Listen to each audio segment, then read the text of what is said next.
Gracias Nando Domínguez por organizar estas jornadas de ecología. Gracias Elena. Es la mejor presentación que me han hecho en mi vida. Un fuerte abrazo, un fuerte aplauso para Nando y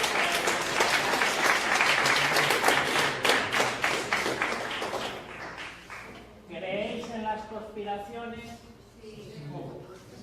Pues hoy os presentaré evidencia contrastada de una de las conspiraciones más importantes de las últimas décadas, así como os lo estoy diciendo.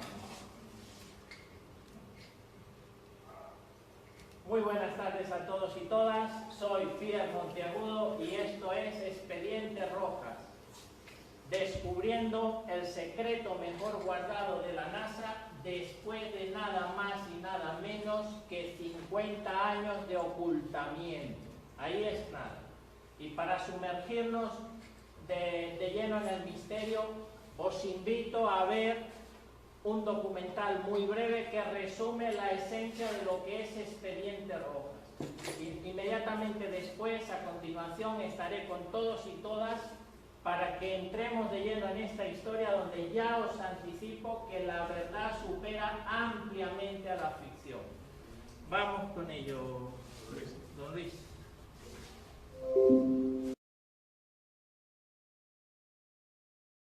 Ten, 9, 8, 7, 6, 5, 4, 3, 2, 1, 0.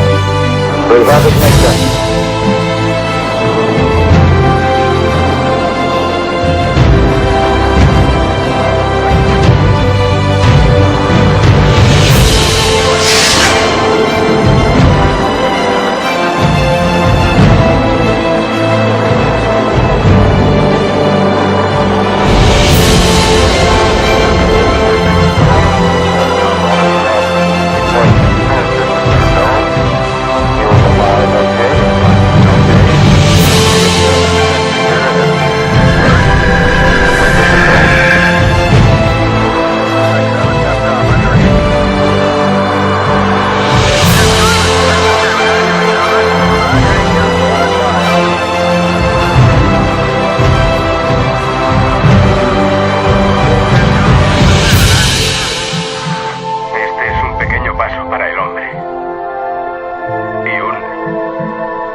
Esto es lo que oficialmente sabemos del viaje del hombre a la Luna, pero no se explicó todo. El astrofísico venezolano Héctor Rojas participó en el programa Apolo 11 de la NASA, determinando gracias a sus conocimientos dónde debería alunizar el módulo Eagle. Pero esto se silenció. Sus valiosas aportaciones al programa espacial de Estados Unidos fueron borradas de la historia, con la complicidad de altos funcionarios públicos. ¿Qué dijo? ¿Qué propuso? ¿Qué hizo Héctor Rojas? ¿Qué aporta una fuente como Wikileaks a su historia? Descúbrelo en Expediente Rojas.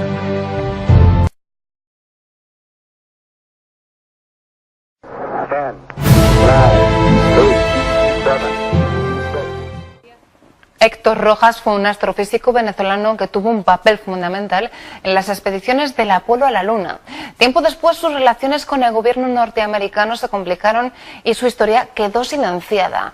El último trabajo de Pierre Monteagudo saca a la luz, después de una investigación de más de 3 años, todos los detalles. Héctor Rojas. Seguramente nunca antes hayan escuchado este nombre, el de un importante astrofísico venezolano que vivió sus mejores años a nivel profesional en la década de 1960. Trabajó para la NASA y llegó a ser fundamental en las expediciones del Apolo 11 a la Luna porque era capaz de predecir dónde debían aterrizar las naves tripuladas. Se convierte en un experto en la topografía de la Luna.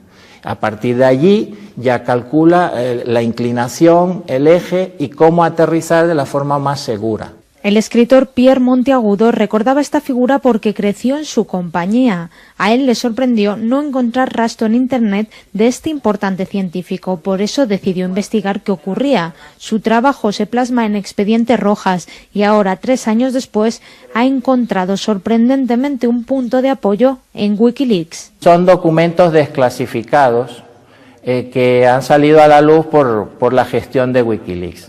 En ellos, según he podido constatar, aparecen datos que son todos verídicos, entre otras cosas porque las direcciones e informaciones sobre el personaje del libro son ciertas. En Expediente Rojas se desvela el porqué de este silencio histórico. El gobierno estadounidense se oponía al intento de Rojas de difundir sus conocimientos. Lo detuvieron y tacharon de traidor. Después de 6 meses recluido, jamás volvió a ser el mismo.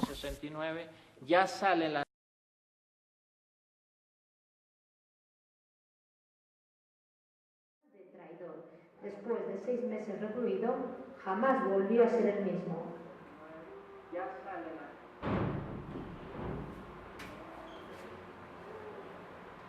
Seguro que la inquietud en este momento es, profundizar en qué es Expediente Rojas.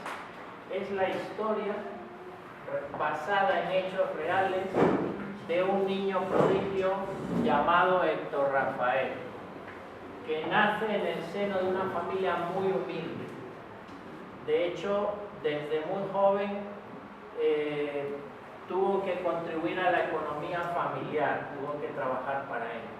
Pero sobre la base de su, y aquí la moraleja, sobre la base de su voluntad de hierro para superar la adversidad, una voluntad de hierro que es mucho más importante que la propia inteligencia para lograr objetivos y metas en la vida, sobre la base de esa voluntad de hierro llegó a ser un brillante científico de la NASA, contratado para formar parte del programa Apolo de la Agencia Espacial Estadounidense, y se convirtió en personaje clave en la llegada del hombre a la Luna en 1960.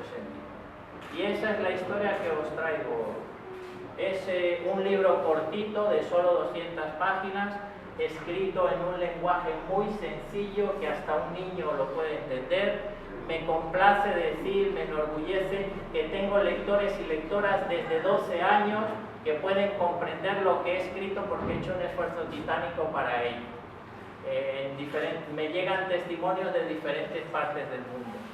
Contiene misterio, secretismo, superación personal, drama, una moraleja muy potente que invita a la cultura del esfuerzo y anécdotas preciosas.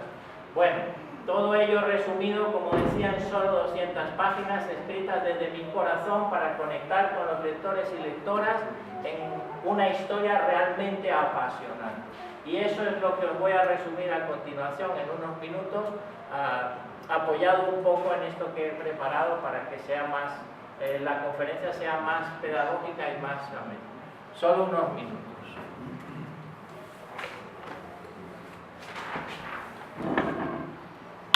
A medida que voy hablando, os invito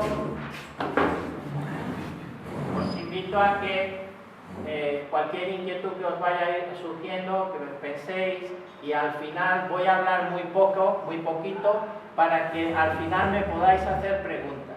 Porque cuando me hacéis preguntas, resulta que me acuerdo de cosas muy importantes que se me han podido quedar y me viene muy bien. Por tanto, os animo a que vayáis pensando en cualquier cosa que me queráis preguntar. La historia de Héctor Rojas está ambientada en una época conocida como la Guerra Fría, que se inicia apenas finaliza la Segunda Guerra Mundial. Entonces, la he dividido para una mejor comprensión en 3 partes.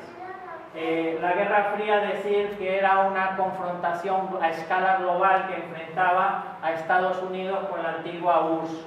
En una confrontación, dicho sea de paso, no solo por el dominio a nivel, el dominio o la supremacía bélica en la tierra, sino también en el espacio. Esto es algo de lo que se habla poco, pero que es una auténtica realidad. Esa confrontación a escala global, que de diferentes maneras se ha prolongado en el tiempo, no es solo por la supremacía y el dominio a nivel de la tierra, sino también del espacio. Bueno, la primera etapa va desde hasta 1956, luego de allí al 66 la segunda y la tercera del 66 al 68. Primera parte. Amigos, Héctor Rojas era un patrimonio. Lo que he podido descubrir a lo largo de más de 3 años de investigación que aún permanece abierta y que está arrojando resultados increíbles, que os confieso que me abruman. En fecha tan reciente como hace dos meses, he recibido información que primero me llegó por vía telemática y luego me llegó en papel, en formato papel, blanco sobre negro o negro sobre blanco. Bueno, os iré contando poco a poco. El personaje era un patrimonio de la humanidad y un científico con un legado póstumo increíble cuya historia fue completamente borrada de las entidades públicas. Lo poco que he podido recabar viene de instituciones privadas, de entrevistar a personas, de hablar con familiares, con amigos, de viajar incluso a algunos países para recabar información de entidades privadas. En entidades públicas como la NASA o como alguna institución en la que trabajó en Venezuela no hay absolutamente nada. Bueno, a pesar de que era un hombre del mundo y que estuvo y viajó y vivió en muchos países y un políglota que hablaba varios idiomas, su nacionalidad, él nació en la ciudad de Maracaibo, en Venezuela, el 10 de junio de 1928. Por aquello de la situación familiar tuvo que viajar a esta otra ciudad siendo muy niño con su grupo familiar, Puerto Cabello. Más adelante, al poco tiempo, establecieron residencia en Maracay, ciudad donde yo lo conocí. Debo decir con satisfacción, orgullo y con admiración hacia el personaje que estuve muchas veces en su casa, no una ni dos. Siendo solo un niño, acudía en compañía de mi padre a la casa de Rojas, donde había constituido un centro de estudios espaciales. Desde esa época me quedan las historias de su trabajo en la NASA para poner al hombre en la Luna. De manera tal que, bueno, esto es un tema que ya dejo dilucidado en el propio primer capítulo del libro, de la mano de expertos en la materia, incluso algún español que trabajó 43 años para la NASA, que entrevisté y que me dio sus explicaciones. Y sin embargo, esto de si se llegó o no se llegó a la Luna, que cómo fue y tal, para mi gusto es lo menos importante de todo, o lo menos interesante de todo el libro. Bien, lo cierto es que siendo solo un niño compartí con ese hombre muchas veces.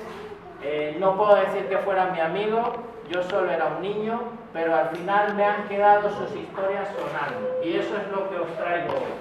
Se graduó en este liceo, Codazzi. En la época era un liceo de mucho prestigio. Ahora sabéis, las tornas han cambiado y la situación es muy dramática. Lo cierto es que mientras estaba en Caracas, ya terminando el bachillerato, hizo gestiones y se inscribió para estudiar en la Sorbona de París. En el mes de septiembre del año 50 viaja a París y allí empieza a estudiar en la Sorbona y finalmente, y esto lo explicaré en la segunda parte, se gradúa el 7 de junio de 1956 como estudiante de física y matemáticas. ¿Qué hay que destacar de esta parte? Pues primero, sale de Venezuela con una beca del Ministerio de Educación, pero allí hay un iluminado, que a los 2 meses decide anularle la beca, quitarle la asignación económica. Parece, dicho sea de paso, parece que esto de los recortes es cosa de los políticos de todos los tiempos. Pues lo cierto que alguien allí, el propio ministro de Educación, le eliminó la beca. Bueno, la mayoría de nosotros, y yo me incluyo el primero, ¿qué haríamos en esa situación? Pues yo marchar a casa lo antes posible. Porque ¿qué hace uno en un país que no conoce o está recién llegado y sin dinero? Pues bueno, lo cierto es que este hombre o este joven, todavía estamos en la etapa en que era adolescente, joven Héctor Rafael, con poco más de 20 años, realizó duros trabajos y esto forma parte de la moraleja. Limpiaba vidrieras. Los días de semana iba al mercado de París a pelar fruta de madrugada y los fines de semana se iba a la montaña a recoger leña para venderla en la ciudad. Así fue como costeó su carrera Héctor Rojas. Y no de cualquier manera, enseguida veremos. Vamos a la segunda parte rápidamente. Bueno, al terminar la carrera en el 56 se gradúa con los máximos honores que se conceden en Francia. Mention très honorable. Es el máximo rendimiento académico obtenido por el personaje y así hay constancia de ello en reseñas de prensa de la época. Ya entra en la órbita de la NASA, también de la OTAN, que es la organización que le hace el mayor reconocimiento que se le hizo en vida al científico. Lo cierto es que se convierte en asesor científico de la OTAN, miembro de una comisión consultiva. Al archivo central de la OTAN en Bruselas le he preguntado y me enviaron un archivo digital de 100 páginas para decirme que le habían dado una beca para hacer investigaciones en París. Y cuando profundicé, oye, ¿qué hay? Y volví a preguntar, ¿qué hay de ese homenaje que le hicieron cuando presentó al mundo su invento tal y tal? No, bueno, de eso no queda nada, no sabemos. Eso fue, si existió algo, fue destruido. Bueno, interesante. Si existió alguna información sobre un gran invento, ellos lo destruyeron y en todo caso me insinuaron que es materia reservada y que no están dispuestos a compartirla. Bien, sí he podido encontrar información en la institución Carnegie de Washington, que es una institución privada que no admite fondos de ninguna entidad pública, de ningún gobierno. Y estos, bueno, dicen con orgullo que están a la vanguardia del conocimiento y que funcionan de esa manera solo con donaciones privadas para evitar la manipulación de cualquier entidad pública. Y allí en los anuarios del año 61 y 62, por sus investigaciones científicas, sí que aparece el nombre de Héctor Rojas, lo he podido comprobar. Bien. También tengo información, o recibió efectivamente una beca de la OTAN, que lo llevó a investigar estrellas muy grandes, estrellas del tipo B, y formuló una clasificación de estrellas entre los años 64 y 66, mientras trabajaba Rojas en el Observatorio Astronómico de París-Meudon.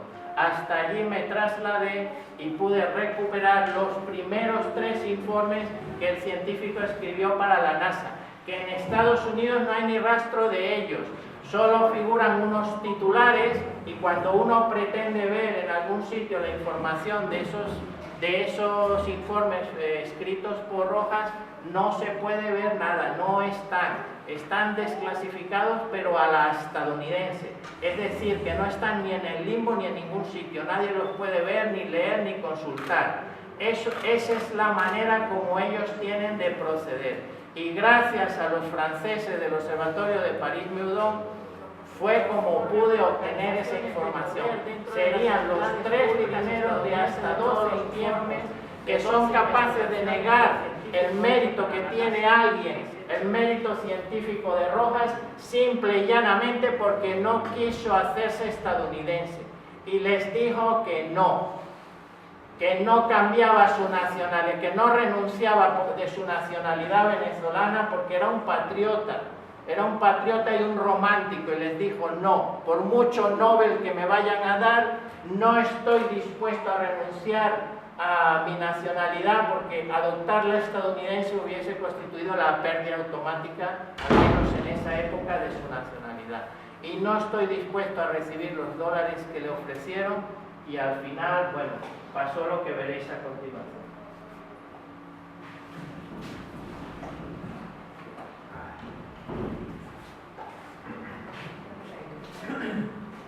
Están escritos en inglés, amigos, amigas, son los 3 primeros de al menos 12. Rojas fue merecedor de la publicación de todos sus libros, hasta 12 y un 13º del que hablo, que el 13º libro, que no lo llegó a escribir porque tenía el temor de que se lo plagiaran, conecta al científico, a Héctor Rojas, con Nikola Tesla. Habla de lo mismo. Al final lo que hizo Rojas fue redescubrir o perfeccionar el llamado coloquialmente rayo de la muerte de Nikola Tesla. Y eso os puedo decir que ni siquiera figura en el libro todavía, porque será parte de la segunda parte de esta historia. Eso os puedo decir. Lo cierto es que ya se hablaba, fijaros en qué fecha, en diciembre del 68 ya se hablaba, estas son las láminas.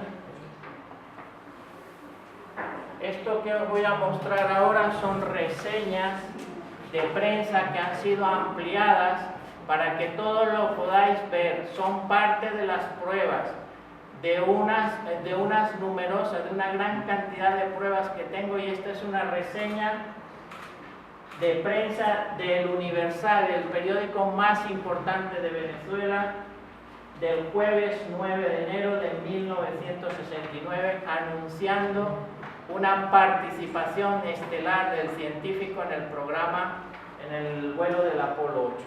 Os la voy pasando, por favor. Bien. Ya aquí, amigos, amigas, entramos en la etapa alucinante. Aquí es donde la realidad supera a la ficción, pero ampliamente. Y vamos ya hacia el final. ¿Qué pasa aquí? Resulta que os enseño la segunda lámina. Rojas se había convertido en el mayor experto en el suelo lunar de la NASA, analizando miles de imágenes que habían tomado los orbitadores espaciales en vuelo alrededor de la Luna, y analizando las imágenes que él captaba desde telescopios en la Tierra por todo Estados Unidos. Y con todo eso llegó a determinar cómo era la superficie, la topografía, las inclinaciones, las laderas, los valles, los cráteres. El mayor experto en la topografía de la NASA. Y ya en febrero de 1969 existía el debate en la Agencia Espacial de la necesidad de que fueran a la Luna incluso científicos de verdad, más allá de los militares que oficialmente fueron reconocidos como tripulantes de las misiones Apolo. Y surge el nombre de Héctor Rojas como candidato a ser astronauta en febrero de 1969, es decir, 6 meses antes de que el Apolo 11 aterrizara en la Luna. Y eso es esta lámina, que esa información está en esta carta que aparece aquí, y aquí en esta publicación la información de que surge su candidatura dice textualmente: me estoy preparando para acudir al cuartel general de la NASA en Washington, porque voy a hablar de mi posible viaje a la Luna.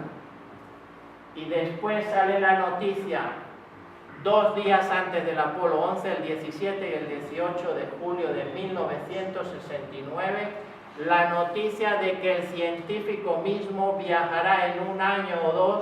El titular dice 2 años, y en el interior de la noticia dice en 1 año o 2 después del Apolo 11. Os lo voy a enseñar. Tengo varias, unas ampliadas y otras en pequeño.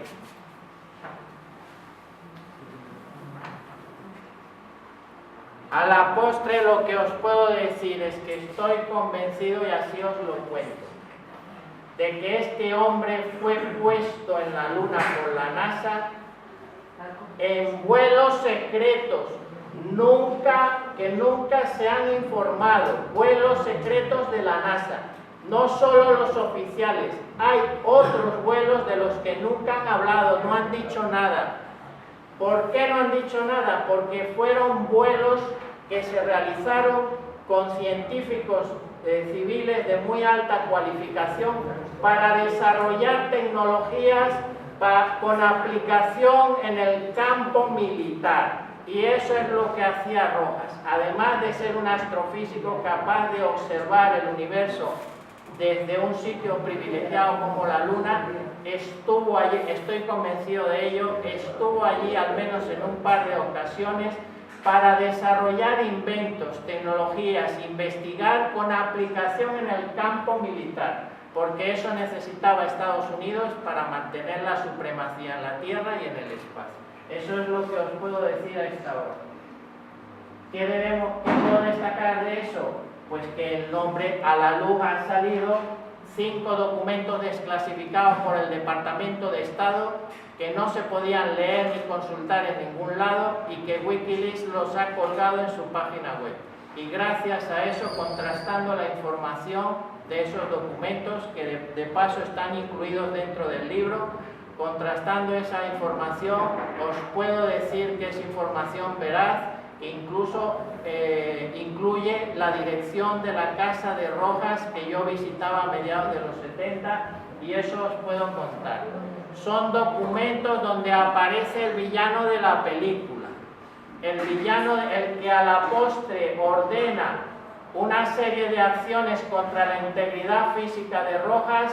El autor intelectual de las atrocidades cometidas contra el científico tiene nombre y apellido y es Henry Kissinger, un conocido de la humanidad por sus múltiples atrocidades. Bueno, en algunos documentos de estos que Wikileaks ha puesto a disposición del gran público y que están en el libro, aparece en línea el nombre de Kissinger con el apellido de Rojas. Y sorpresa, también estaba enterada de sus logros, de sus hazañas científicas en la Casa Blanca de Gerald Ford. De hecho, aparece en algún otro documento en la misma línea el apellido del expresidente de Estados Unidos, Gerald Ford, y el de Rojas al lado. Eso os puedo contar a esta hora.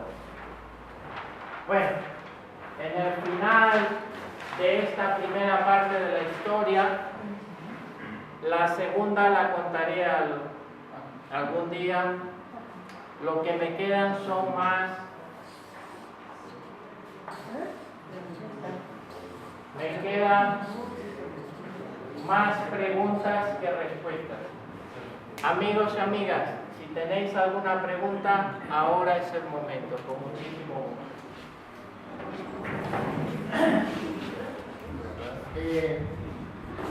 Paso el micro por si alguien quiere hacer una pregunta.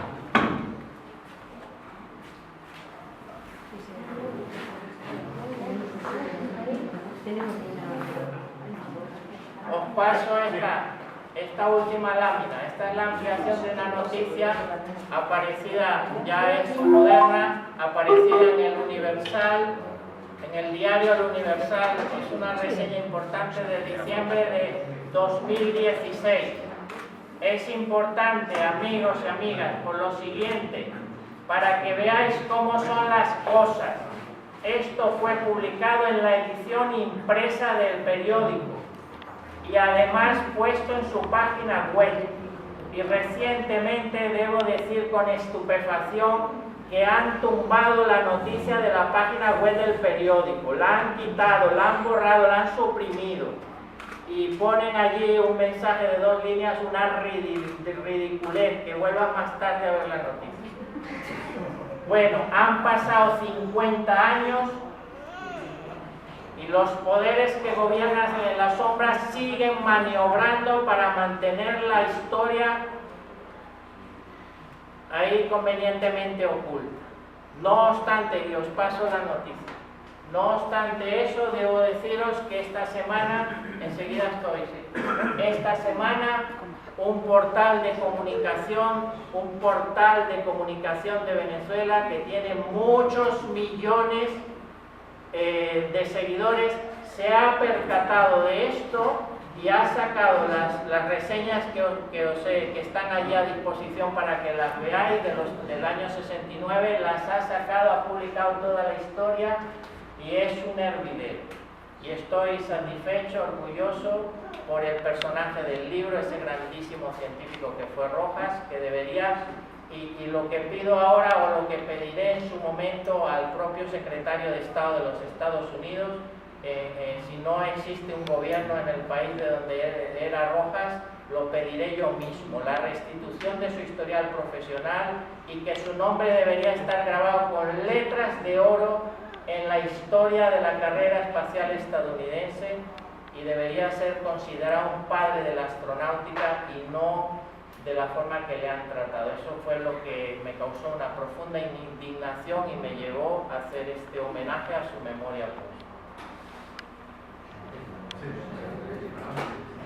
Yo quería preguntarle a usted por qué cree que el hombre no ha vuelto a la luna, si es que realmente una vez fue, y cuáles serán los objetivos reales de ir a la luna aparte de competir a nivel científico. Llegar a la luna, muy bien, gracias por su pregunta. Llegar a la luna era una cuestión de prestigio. Hay que recordar que Kennedy, el malogrado presidente Kennedy, a principios de los 60 ya había pedido que antes del final de la década se llegara. Existía la necesidad, porque ellos son así también los estadounidenses, de superar en la carrera a los soviéticos. Y entonces pusieron todo su empeño en ello y recabaron el apoyo y la contribución de científicos de todo el mundo, esos que no figuran en ningún sitio como Héctor Rojas. Y al final llegaron, fueron varias veces, se obtuvieron muestras. Todas las explicaciones del caso las ofrezco en el primer capítulo del libro, de la mano de un español experto que trabajó 43 años para la NASA en Rodrigo de Chavela, aquí cerca de Madrid. Por tanto, no obstante lo anterior, pienso que ahora ya no se ha vuelto porque es antieconómico, cuesta muchísimo dinero y entre otras cosas porque la Luna prácticamente existe consenso científico acerca de que la Luna es un trozo de la Tierra, probablemente desprendido de la Tierra cuando impactó un asteroide o impactó un cometa o algo por el estilo. De manera tal que allí se supone, o esa es un poco la interpretación que hago, no hay nada importante que descubrir porque es la misma morfología de lo que tenemos en la Tierra. No hay recursos naturales que se puedan explotar de tal manera que traerlos a la Tierra sea económicamente rentable. Por tanto, no existe interés ahora, por mucho que diga el actual presidente de Estados Unidos que quieren volver y todo eso. Se requiere mucho dinero y no hay interés en ello. Pues porque no era estadounidense, no quiso hacerse estadounidense, no querían darle mérito a alguien que no fuera estadounidense. Él empezó a hablar de democratizar el conocimiento, de venir a Europa a contarlo en las universidades, y eso sonó a traición. Además sabía muchísimo. Rojas sabía de lo científico y también sabía de temas relacionados con la cuestión ufológica, que es lo que he descubierto recientemente. Y como sabía mucho y no quería, en esa época estaba instalada, y ahora casi también, la paranoia en la mente de algunos individuos enquistados en esas organizaciones que justifican el uso de cualquier medio para alcanzar su fin, por descabellado que sea.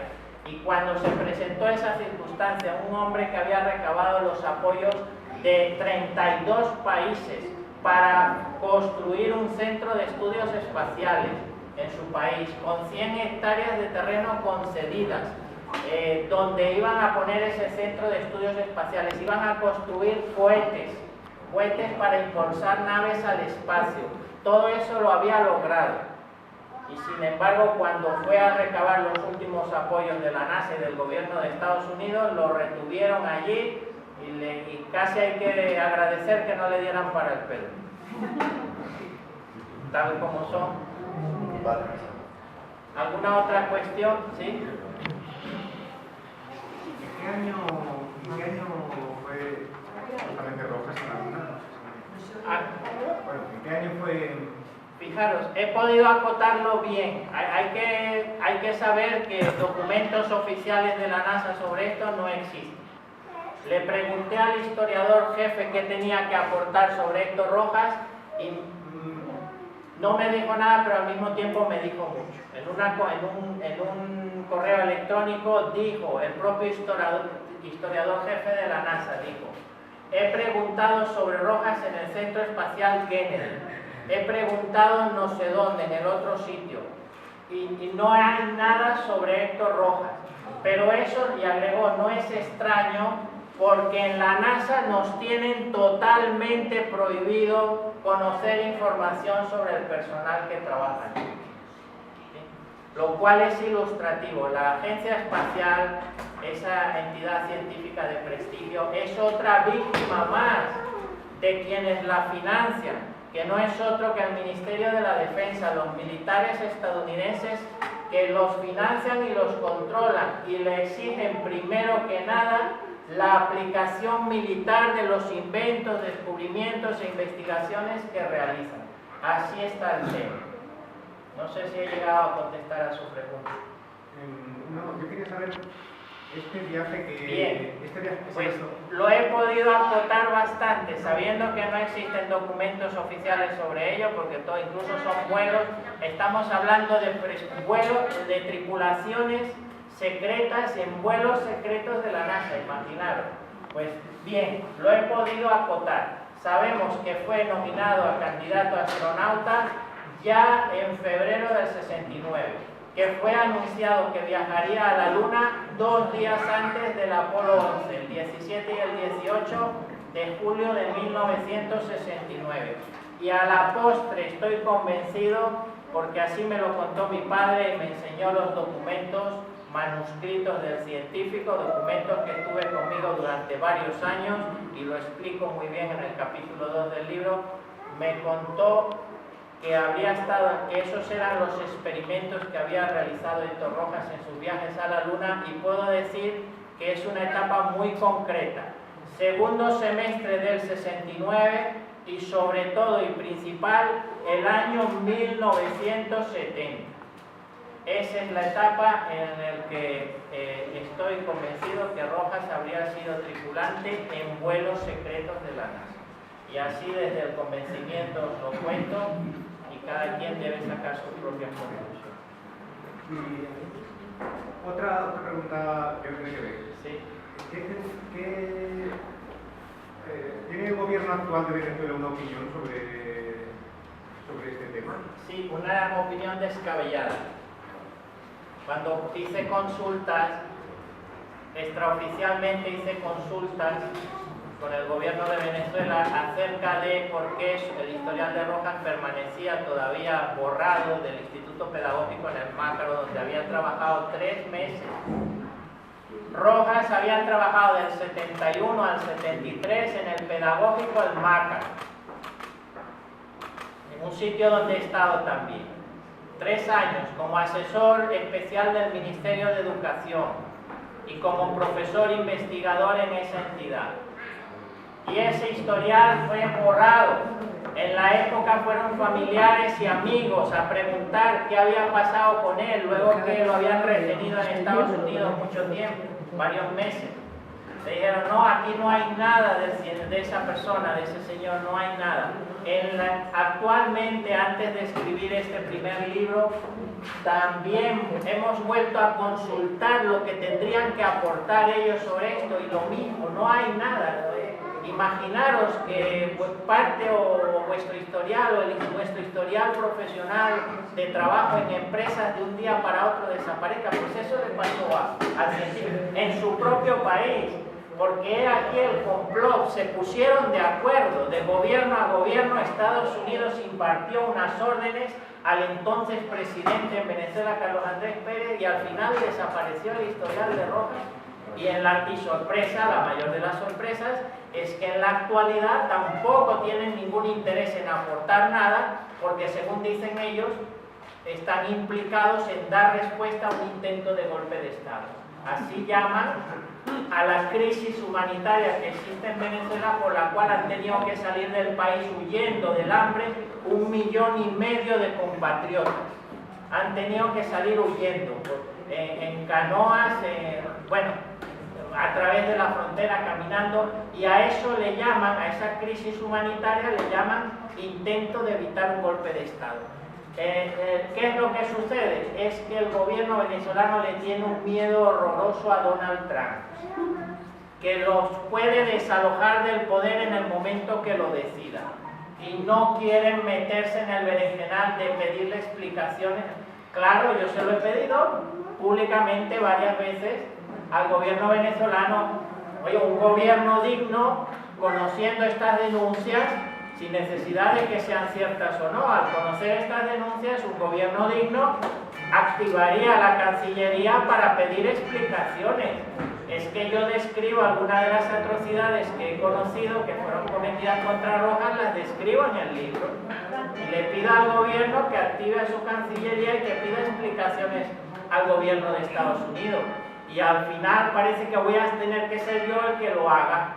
Y encontraré la manera de hacerlo, por supuesto, pues, hasta que las fuerzas oscuras me lo permitan, claro.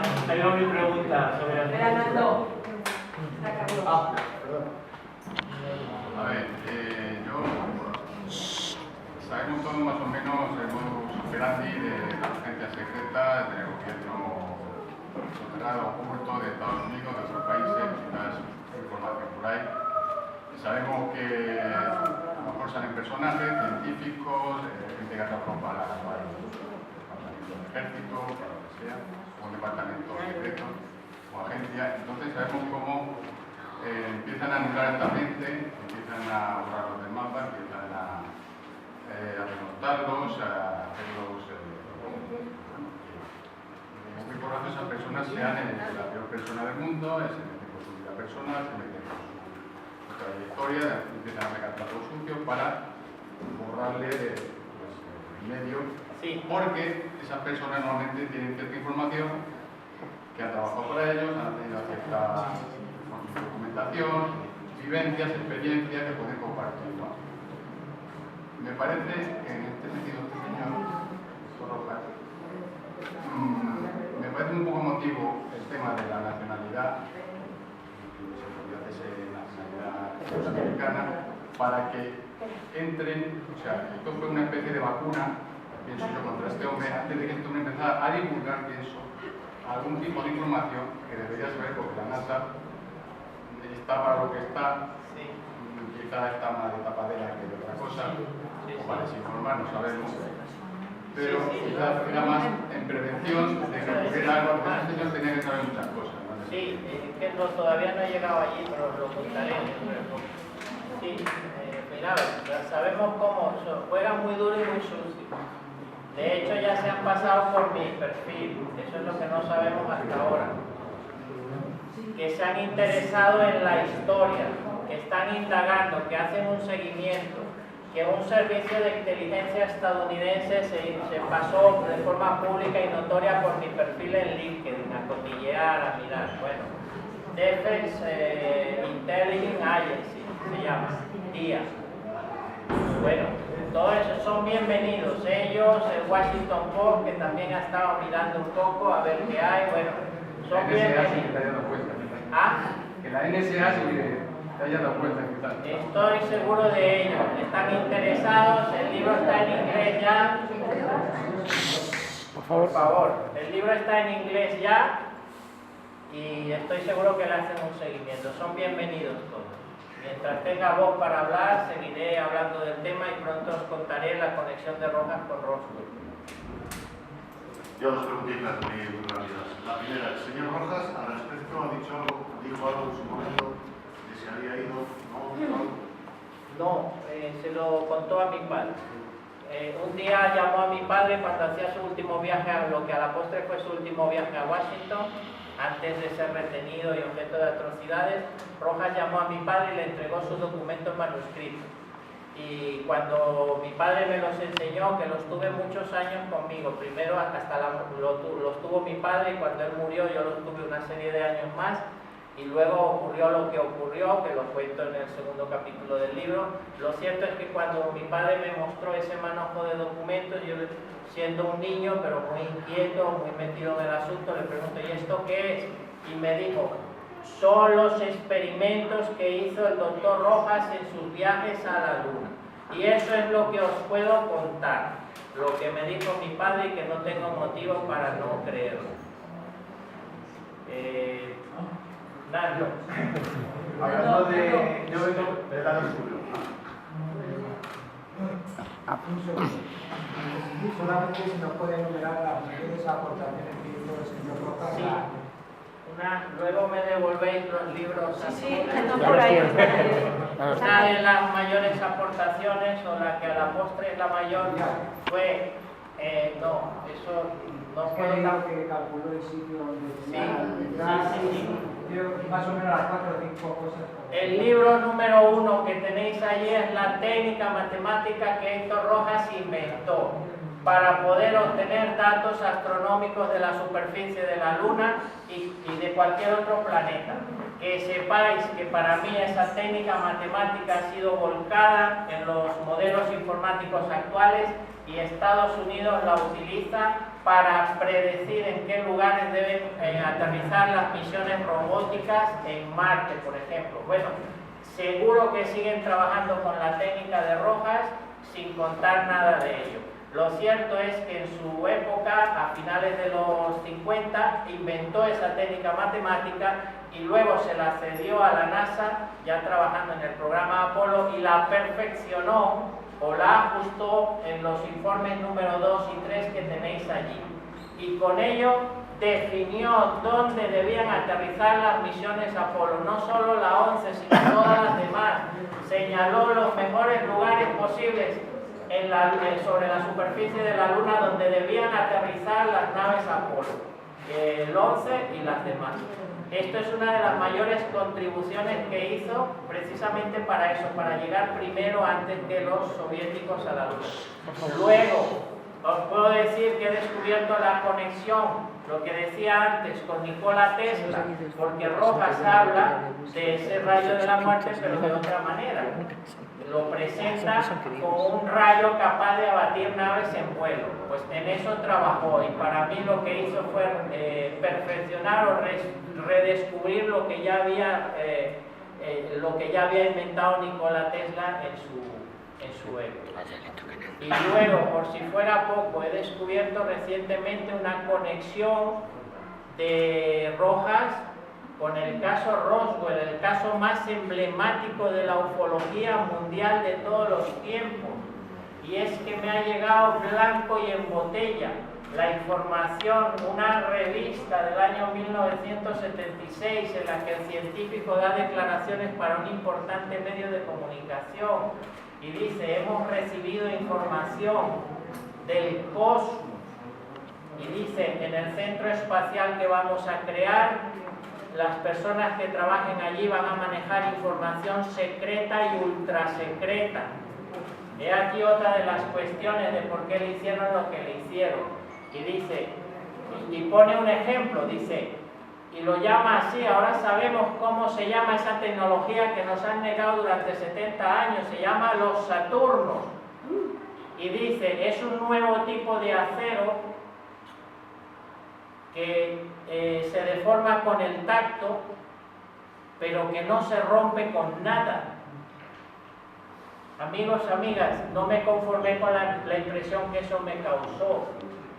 Me fui a Madrid, a casa de Enrique de Vicente, y le pregunté, sin darle muchos detalles, atención por favor que estamos en lo apoteósico del tema, sin darle muchos detalles a don Enrique le dije: Enrique, mira, habla de tecnología obtenida del cosmos, los Saturnos, y dice, es un acero que se puede deformar con el tacto, pero que no se rompe con nada. Y le dije, ¿eso te suena de algo?